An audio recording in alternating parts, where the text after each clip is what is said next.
And we were gods once. We held that thing in the palm of our hand, but no, not anymore. No one believes in anything anymore, in fact. Do they? Yeah? Yeah, Phil, what do you believe in? Second chances, obviously. Yeah. Ben, what do you believe in?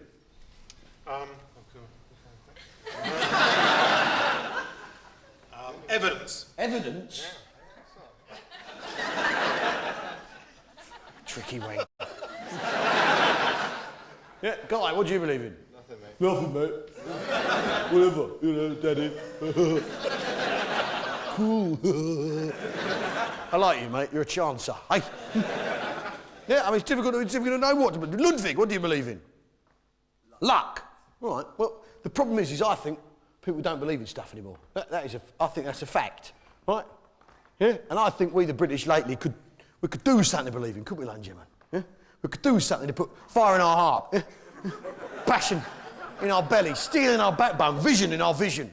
Because I was in New Zealand lately and I went to watch the rugby, and basically what we did was give them a lesson on what not to do. I thought it was very instructive for the All Blacks to be shown how not to play rugby by the Lions. And we did them a favour there. The point is, what you got to understand is those Kiwis, they have that little haka, don't they? Their little dance and all that. And it really fires them up. And we could do with one of those, couldn't we, ladies and gentlemen, in this day and age?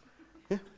And I think there is one that we could use. And I think what we need to do is go back and look at the ancient British myths and legends of these fair isles. Yeah? Because every culture has ancient myths and legends, doesn't it? The Greeks, they have a legend about a bloke called Oedipus who killed his dad and fucked his mother. Now, that's disgusting, isn't it? I mean, if you'd done that, you wouldn't tell anyone, would you?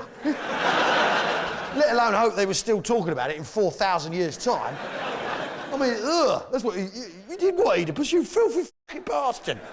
Yeah, do you know what Oedipus did? Yeah, that's the point. Yeah.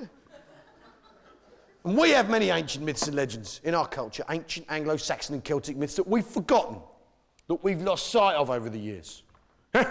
Ancient British myths and legends, which if they've survived at all, have survived as mere nursery rhymes, as mere sing-along, sing-song songs for kids to sing along to at sing-along, sing-songs.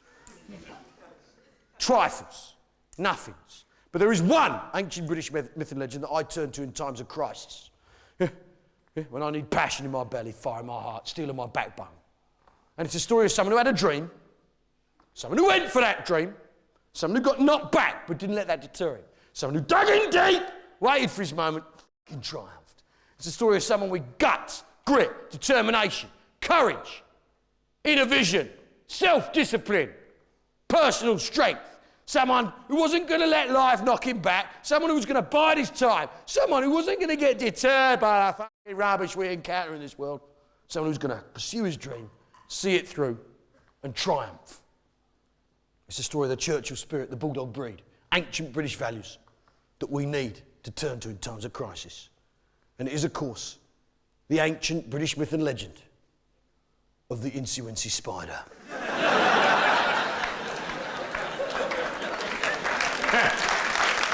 Yeah. Because what did the Incy-Wincy spider do, eh? He had a dream, didn't he? He had a dream to climb up the water spout. So what did he do? He climbed up the water spout, didn't he? He didn't spend 3 years at university thinking about it, did he? Pissing my money out the wall. No! He got on with it. He climbed up the water spout. But then what happened? Well, life, didn't it? Down came the rain, washed the spider out. But did he let that deter him? No! Did he let that set him back? No! He waited for his moment, bode his time. Up come the sun, dried up all the rain, and the Incy-Wincy spider climbed up the spout again. He's a fucking hero. And let me tell you this, there's no doubt in my mind that he was British. Would you say that? No doubt whatsoever. Oh yeah, no doubt. He wasn't his American counterpart, the itsy-bitsy spider. No, because he wasn't hoping to fall off and claim the compensation. No. Nor was he French, Nancy-Wancy Araignée, who bowled it the moment the going got tough. Nor was he German, the Vincent Spinner, who made 2 bodged attempts and then gave up completely and fell back on selling expensive cars. Nor was he Italian and thought the flooding and smell of shit was a romantic success. No, indeed. Nor was he Spanish, il achi wachi araña, who attempted to punch a passing mouse whilst wearing a cape. For the amusement of a woman with a moustache. No, he didn't. He was none of those people. He was British. And let me tell you, in this soft-handed day and age, he wasn't doing it. He wasn't doing it because he had a single to promote. He wasn't doing it in hope that the audience wouldn't vote him off. He wasn't doing it. He wasn't doing it to get in 3 a.m. in the Daily Mirror. He wasn't doing it because his spin doctor had told him to do it. He wasn't doing it. Yeah? He wasn't doing it for any other reason other than he was doing it for himself, for his family, for Mandy the Queen, for his country. As an example to each and every one of you here tonight. And I think if you were to all join me now in singing this beautiful ancient British folk song,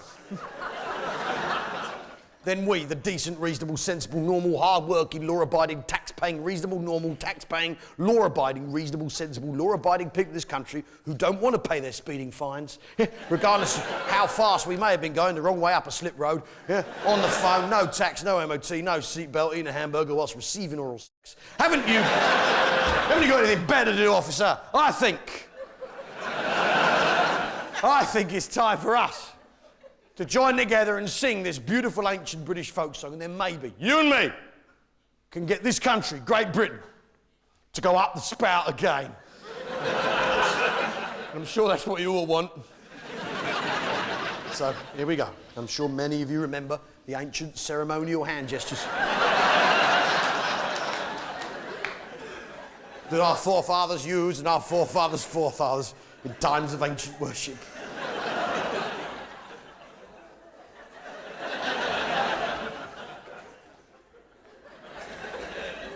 As we, the silent majority, now sing together hymn number 1 from the hymn book of the Church of the Incy Wincy Spider. The Incy Wincy Spider. Sing this, go out onto the streets of London, and we can turn this country around together. Here we go, all together, or not at all. 1, 2, 3. Incy Wincy Spider climbed out the water spout. You got it! Down came the rain and washed the spider out. Come on! Up came the sun and dried up all the rain. And the Incy Wincy Spider climbed up the spout again. Incy Wincy Spider climbed up the water spout. You got it! Down came the rain and washed the spider out. Up came the sun and dried up all the rain. And the Incy Wincy Spider climbed up the spout again!